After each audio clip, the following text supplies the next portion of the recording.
sobrang saya ko dahil ang dami ko natutunan.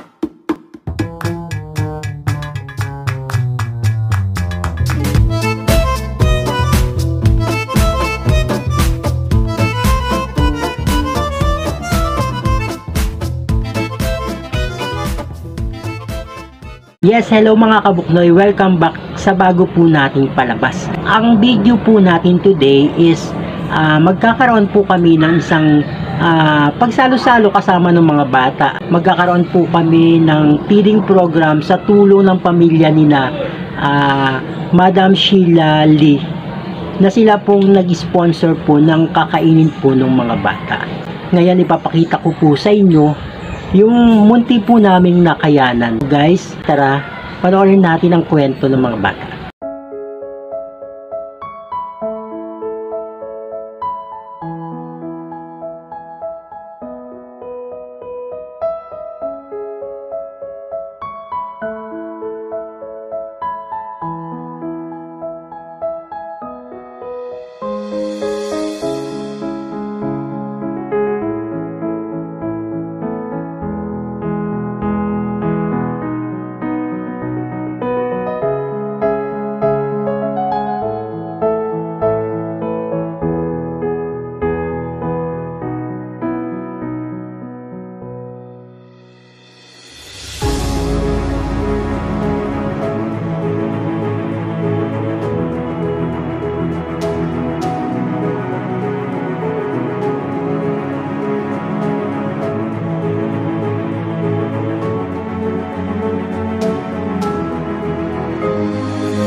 Sobrang saya ko dahil ang dami ko natulungan. So guys, dito na naman po nagtatapos yung ating munting palabas. So sana nagustuhan po ninyo. And sana po nag-enjoy po kayo sa panonood ng ipinakitang kagandahan ng loob ng pamilyang nagbigay ng tulong po. Siya po yung di bali gumastos po ng mga kinain ng mga bata. And yung mga palaro din po. Siya rin po yung nagbigay ng mga papremyo po para sa mga bata. Mula po sa Buknoy TV Vlog, ang aming taus-pusong pasasalamat sa lahat ng mga bata na dumalo ng aming feeding program. And syempre, pinasasalamatan po namin yung nagluto ng kinain ng mga bata, si Ate Lorna sa Pasip. And of course, syempre, pinasasalamatan din po namin si Madam Sheila C. Corpus na siya pong nag-sponsor ng pagkain ng mga bata.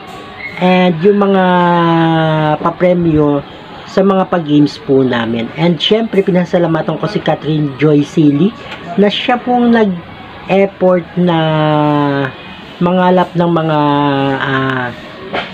damit para sa mga bata. So, ayun guys. And syempre, si EJ Lina, siya pong nag-impake or siya po yung nagbalot-balot ng mga ipinamigay po naming mga clothes para sa mga bata. So, ang Buknoy TV Vlog po ay nagpapasalamat sa lahat ng sumusuporta at nagmamahal po. Ang masasabi ko lang po, mag-iingat po kayo. Pagpalain po kayo ng Diyos at mahal na mahal po namin kayo. Hanggang sa muli po. Ito po si Jason Morales Sobeno nagsasabing, bye!